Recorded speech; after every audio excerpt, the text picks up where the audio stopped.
Inilah Injil Yesus Kristus menurut Yohanes. Pada suatu hari, Yesus berkata kepada orang-orang Farisi, "Akulah gembala yang baik. Gembala yang baik memberikan nyawanya bagi domba-dombanya. Sedangkan seorang upahan yang bukan gembala dan yang bukan pemilik domba-domba itu sendiri, ketika melihat serigala datang, meninggalkan domba-domba itu lalu lari, sehingga serigala itu menerkam dan mencerai-beraikan domba-domba itu. Ia lari karena ia seorang upahan dan tidak memperhatikan domba-domba itu. Akulah gembala yang baik. Aku mengenal domba-dombaku dan domba-dombaku mengenal aku, sama seperti Bapa mengenal aku dan aku mengenal Bapa, dan aku memberikan nyawaku bagi domba-dombaku. Ada lagi padaku domba-domba lain yang bukan dari kandang ini. Domba-domba itu harus kutuntun juga. Mereka akan mendengarkan suaraku, dan mereka akan menjadi satu kawanan dengan satu gembala. Bapa mengasihi aku, oleh karena aku memberikan nyawaku untuk menerimanya kembali. Tidak seorang pun mengambilnya daripadaku, melainkan aku memberikannya menurut kehendakku sendiri. Aku berkuasa memberikannya dan berkuasa mengambilnya kembali. Inilah tugas yang kuterima dari Bapa-Ku." Demikianlah Injil Tuhan. Bapak, Ibu, saudara-saudariku yang terkasih dalam Kristus, Yesus adalah gembala yang baik. Dia bukan seorang upahan yang tidak beriman yang lari ketika melihat bahaya.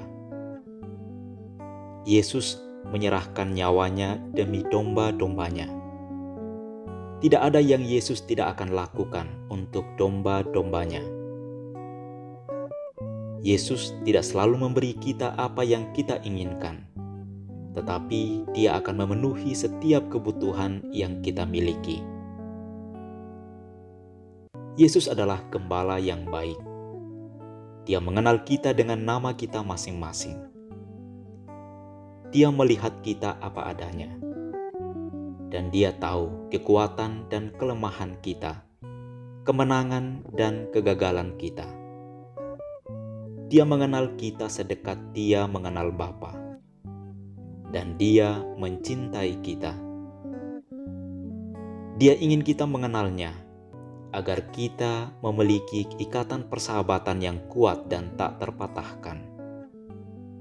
Seorang upahan akan melarikan diri jika melihat serigala datang, karena orang yang diupah tidak peduli dengan domba-dombanya.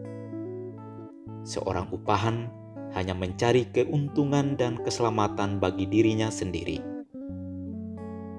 Seorang upahan tidak akan peduli pada orang lain. Namun Yesus bukanlah seorang upahan. Yesus adalah gembala yang tidak akan pernah meninggalkan kita. Dia adalah gembala yang akan selalu menemukan satu domba yang hilang. Yesus telah mempertaruhkan nyawanya untuk melindungi domba-dombanya dari serangan serigala. Bapak, Ibu, saudara-saudariku yang terkasih dalam Kristus,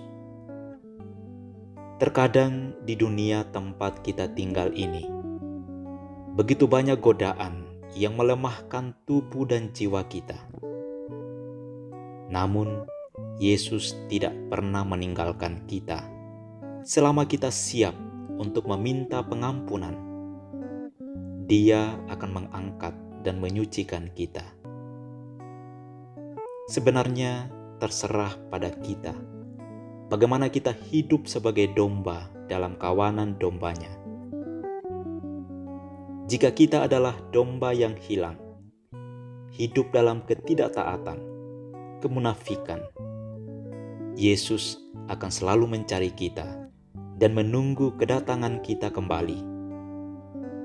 Sebagaimana dalam Injil hari ini, Yesus mengatakan kepada kita, ada domba lain yang bukan dari kandang ini. Domba-domba itu harus kutuntun juga. Mereka akan mendengarkan suaraku, dan mereka akan menjadi satu kawanan dengan satu gembala.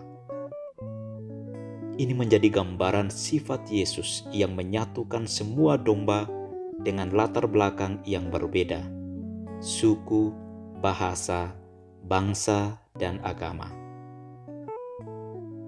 Bapak, Ibu, saudara-saudariku yang terkasih dalam Kristus, kita semua dipanggil untuk mengikuti model kegembalaan Yesus yang memberikan dirinya bagi domba-dombanya.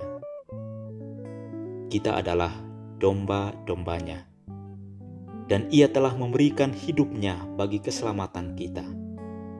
Pertanyaannya, apakah kita telah melihat diri kita sebagai seorang yang telah memberikan diri, berkorban untuk orang lain pada saat-saat kritis atau saat sulit? Apakah kita merasa dipanggil untuk peduli pada penderitaan dan kemiskinan orang lain? Marilah kita meniru cara hidup Yesus sebagai gembala yang baik dan penuh cinta. Cinta Yesus adalah cinta menuju kematian. Cinta rela berkorban yang kita lihat di kayu salib. Ini adalah cinta yang tidak pernah gagal, tetapi selalu dapat melihat kebangkitan di masa depan. Dalam cinta selalu ada benih kebangkitan yang selalu memberi harapan dan semangat baru. Kita bangkit dari egoisme dan ingat diri yang selalu membatasi dan membelenggu hidup kita menuju pada cinta Yesus sendiri yang memperluas hati dan pikiran kita seperti hati Yesus sendiri.